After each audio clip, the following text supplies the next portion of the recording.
Good morning, Bethel United Methodist Church, and good morning, church family. So, today is a monumental day. I know you're probably thinking, what are you talking about, Pastor? So, I have proudly served in the Louisiana Army National Guard for, come June 4th, will make 31 full years. No break in service except for emergencies and active duties. And I'm going to tell you, it was hard to come to this decision, but I'm going to retire.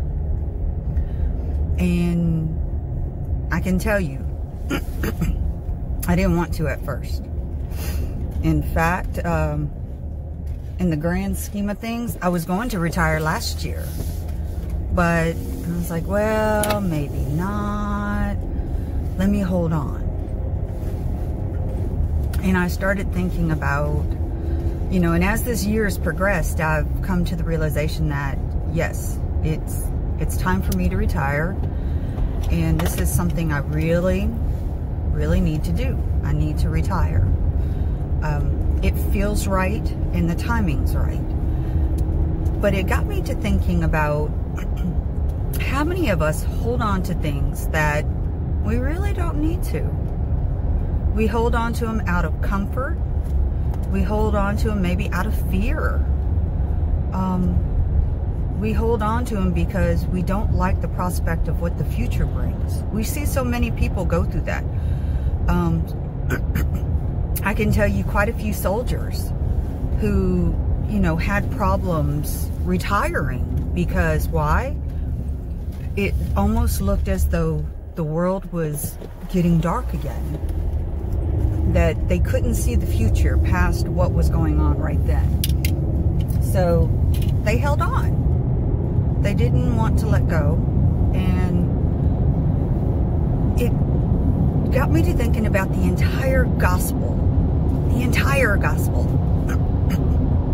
Nowhere does Jesus go and take anything from us except for sin. But nowhere does Jesus take anything from us. God never forces us to let anything go. Even our vices. We hold on to those vices. Oh, excuse me. We hold on to those vices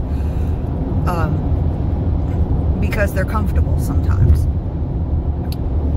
Even when in the story of the prodigal son, Christ didn't force, in his story, the father did not force his son to stay. He let him make his own decision and then knew when it was time he would come back. And it makes me wonder, like I said, about this whole retiring thing, because I'm like, I'm retiring. This is the end of an era. And it was a bit scary and daunting. And I have to say, now that I'm getting closer, I'm getting excited. So my question to all of you today, and today's a pretty short one, but I can tell you, now that we are all socially isolated, we're not isolated because we're all together. I know we are. Every one of us. But now that we are socially isolated and we've had to spend more time with ourselves than we normally do, what have you realized that you've been holding on to for too long? Oh, give me a second. Time to get our temperatures checked. No temperature still. Thank you. What have you been holding on to that despite God's nudging, it's time? And today, I would like everyone to kind of stop and think about that and decide. Really do some thinking today about why have you held on? Why have you held on to a vice, whatever it may be? Being a sloth, being prideful, being greedy.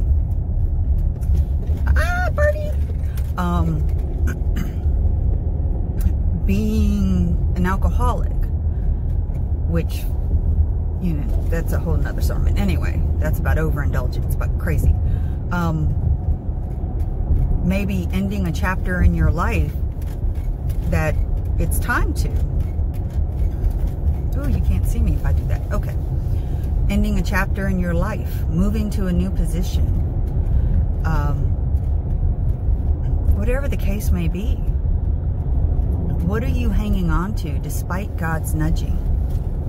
And then ask yourself why. That despite being told, you know, if you want to say by the winds, by Mother Nature, whatever. What keeps you there? And are you ready to let go? Knowing that Christ will be there with you, to walk with you. Like I said, at first I was a little scared because the whole concept of leaving, and this is today my last Saturday working. Tomorrow will be my last Sunday working. In 31 years of service, this is it. And I know I will miss it, but I know it's the right decision and it's the right time for this. It's time to see where else Christ will lead me. Because so far, the last 8-10 years have been quite a ride, and I can't wait to see what the next one brings. So, that is your food for thought today. That is your assignment for today, is to stop and think and reflect. What are you holding on to that you know is not good for you? And is it time to let go? And if it is, pray. Pray passionately. Send me a message. I'll pray for you too. But with that, I'm going to sign off because I'm here to perform my last Saturday. Bye, church family.